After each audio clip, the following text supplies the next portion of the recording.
I'll start. I'm unmuted. Dan, Darth Vader, I'm assuming that's you. Still Halloween, baby.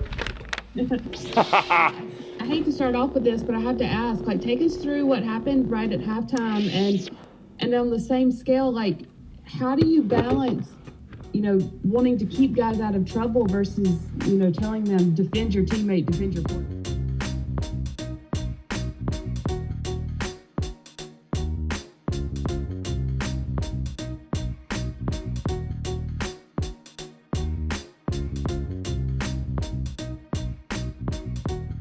I think it starts there. I think, I didn't see it. I was watching the play down the field to see if there was pass interference on the player, if we made the catch.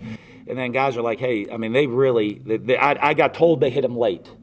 And you know what? Our guys are going to defend their quarterback. And I think our guys started to do that. And then I think, unfortunately, you're at a play where, if that's a late hit and there's pushing and shoving and it was going to be like fourth down and we had to punt or one of those situations, it's one thing. But when the teams are leaving the field, you have kind of both teams running off the field at the same time.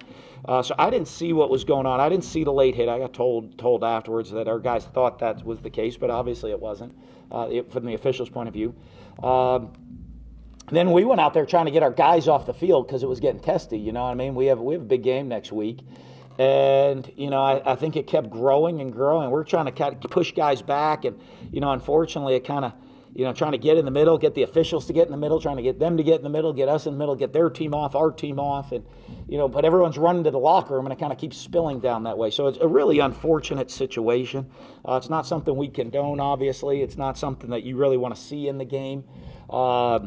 At all, but I'll tell you this: I give our coaches, our players, a lot of credit, and I give Coach Drinkwitz and I give the Missouri staff and their players a lot of credit because how that first and how tense that kind of how that first half ended.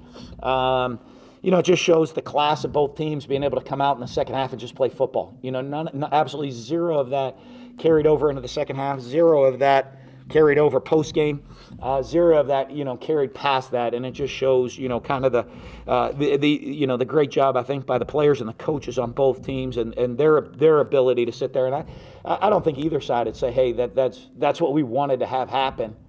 And neither side condones it. And you know what? It's an unfortunate situation that happened. But I think it shows the class of the programs to be able to come out and play the second half the way we did.